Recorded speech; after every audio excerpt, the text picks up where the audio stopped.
Patrick Henry, and I'm running for state representative for House District 25 in the great state of Texas. Hope it's warm enough for you this afternoon. We seem to have had just enough rain to make it seem like Mom when she sprinkled the ironing board with that water shaker to iron Dad's clothes. All right. I want to talk about the lessons learned and the lessons heeded and the lessons unheeded from the hurricanes. Katrina, August 2005, 1,200 people died. Rita, September 2005, 120 people died. Ike, September 2008, 195. Harvey, September 2013, 107 people died. Laura, August 2020, so far 12 people. We breathe a sigh of relief that Hurricane Laura missed us, and we try to help our neighbors, our brothers and sisters in Louisiana. Don't let your guard down. If you haven't looked at the Weather Channel's Tropics report, you might want to do that. It'll take your mind off the COVID virus and the upcoming election. Things are active in the tropics. There's more coming our way. One of the lessons we've learned that if you aren't prepared, it's already too late. So what have we learned? What have we done? And what do we need to do? Well, we've learned that no two storms are the same. We've learned to hide from the wind and run from the water. Storms like Laura, Rita, and Ike were fast movers with strong winds. Depending on the angle they come in on the coast, the phase of the moon, and the time of day, coastal flooding may vary greatly. Tides may rise as much as 25 feet under a worst-case scenario. Now, Harvey came in very strong, but then it wandered around after the initial strong winds and proceeded to literally drown the Texas Gulf Coast. So while category numbers do mean something, the overall area the storm covers, Harvey was huge in the Gulf, and its speed, Laura was a fast mover, can mean just as much as the number. Storms we watch over weeks moving across the Atlantic give us more time to prepare than ones that pop up in the Gulf.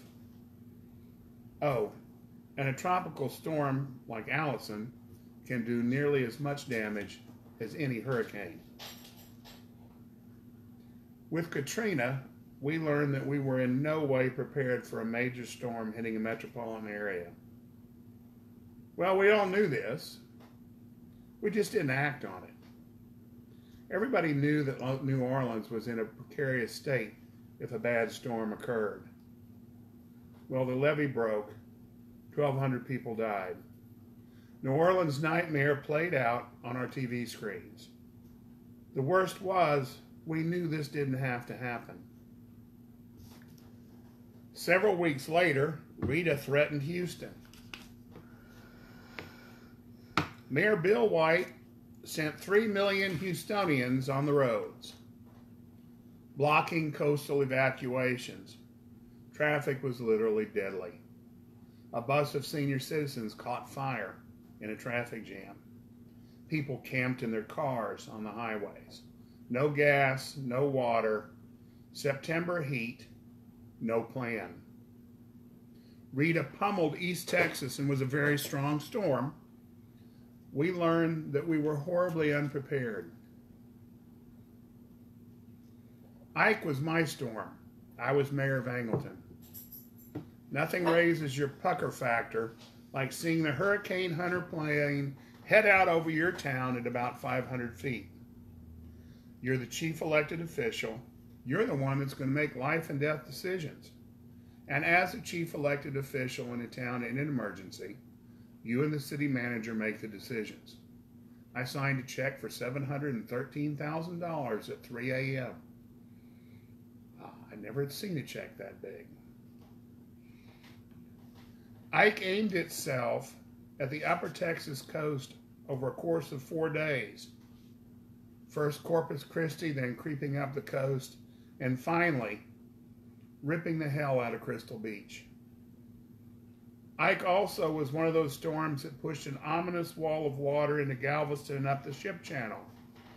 I remember the morning before Ike came in, seeing the water in the Strand creeping up and wondering how bad was this going to be.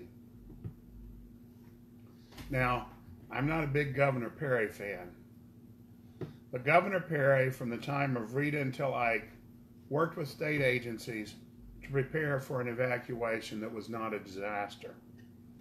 Evacuation zones were set up. Okay? Low-lying coastal areas go first, and then from that point, the evacuations move further inland if necessary. Routes were established for evacuations. Gasoline tankers were pre-positioned. Traffic was managed, and evacuations were much improved.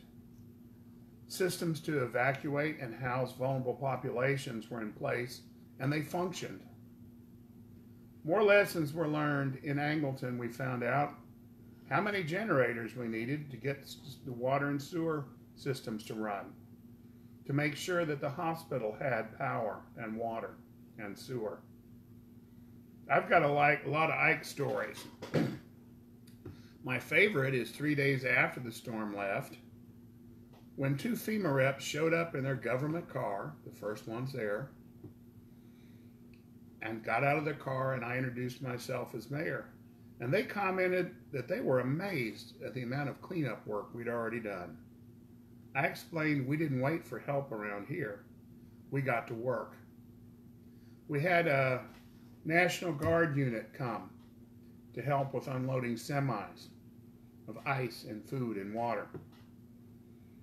When they got here, we housed them in a rec center. They had just come from a deployment in the Middle East and were very pleased to have a nice place with showers and cots in a pool. When they got here, the semis started to show up with water and ice and food. Our volunteer fire department, which were heroes, had the keys to the Walmart from the Walmart manager, brought the forklift over, and they unloaded the pallets from the trucks. National Guard started to hand out the items to people lined up in cars. The traffic flowed through. Our local citizens helped. Sean, my son, and Ben Skurla had a great time hanging out with the National Guard guys. Well, about a day or two later, their commanding officer showed up. And boy, he was mad. We didn't wait for him to show up before we started handing out ice, food, and water to people. Once again, we got to work. We didn't wait. Harvey taught us about water, flooding, and floodplains, elevations, and flood maps. Harvey came in strong in Rockport with wind and then proceeded to drown the Texas Gulf Coast. Harvey broke rainfall records. Harvey broke hearts in people recovering from floods just a year before. Some people have endured 3 floods in the same house. Laura's lesson may be that we heeded lessons. People evacuated in the path of Laura. People who had not evacuated in Rita said, no, we're leaving. So far, there are only 12 deaths from Laura. And Laura was a very powerful storm. Unfortunately, 10 of those deaths were due to carbon monoxide poisoning from people running generators in their garages and houses. Another lesson we need to learn. So we've learned to be ready.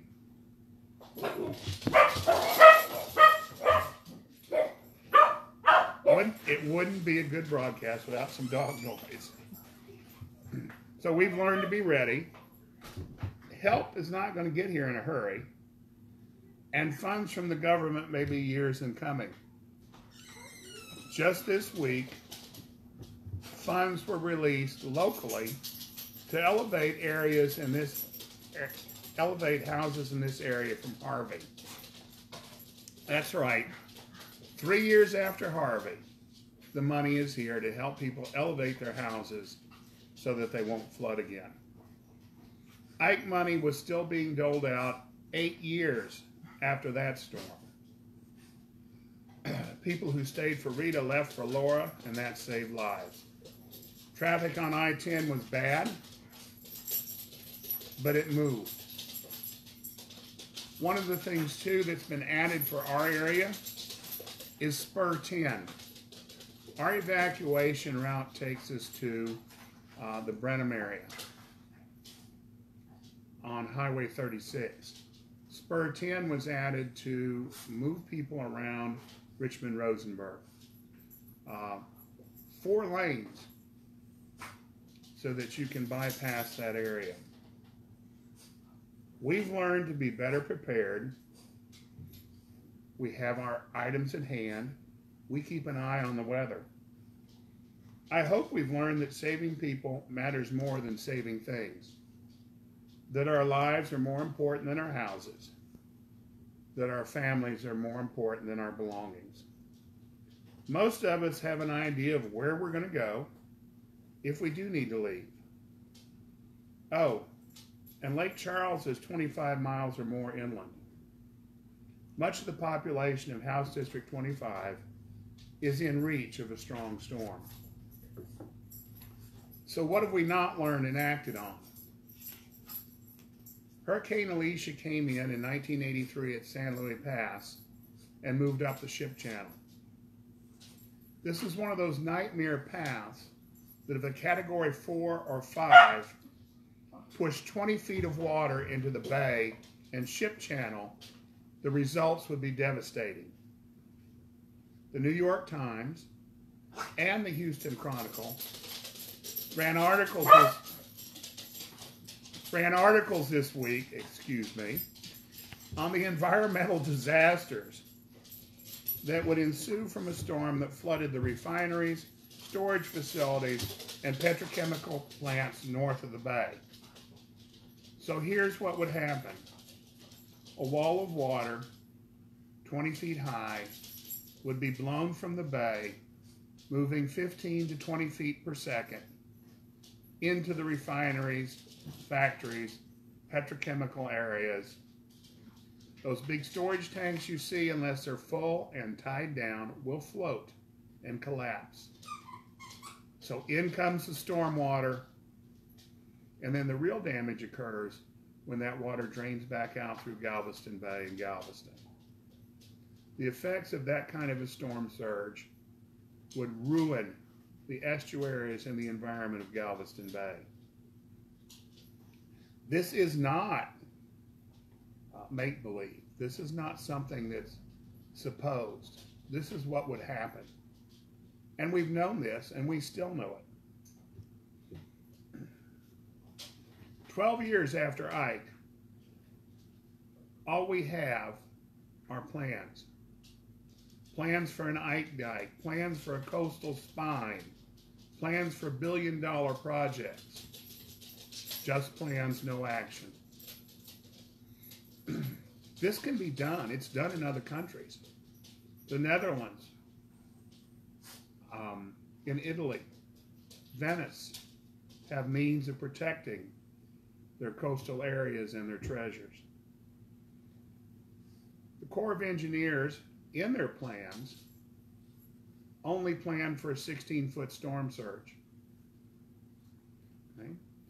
When I mentioned that you may have a 20-foot storm surge, a 16-foot storm surge, that's not enough. And if you're going to spend billions of dollars on a project, why would you engineer something that's not adequate? The Nuclear Regulatory Commission demands that the Bay City plant be able to withstand 30 feet. Now, the difference between 16 feet and 30 feet is pretty great. Somebody needs to get their act together on this.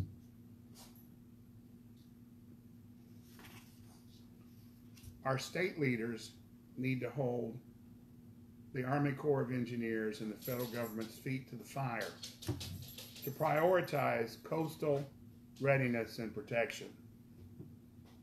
As your state representative, I'll see that we're protected and prepared. I'll work with state agencies and protect emergency funding. This will be a difficult budget session, and already the governor, the lieutenant governor, and the lame duck speaker are grabbing the power of the legislature to make budget decisions. Same old power grab, not on my watch. So, be watchful, be ready, be safe. Put your dogs in the back bedroom when you're going to make a video. Have a plan. My caveat in leaving is, how long can you live without air conditioning? If it's not very long, you better leave. I know it's hot. You're tired of drama. We live here for the winter, not the summer. Things will get better. Vaccines are on the way. Change is in the air. January, we'll be complaining about the cold, about how the COVID vaccine makes our arms sore, and how big Biden's inauguration crowd was. Make sure you're registered other people. Don't just talk, get out there and work. Voting time is coming up. Have a good evening, and we'll see you next week.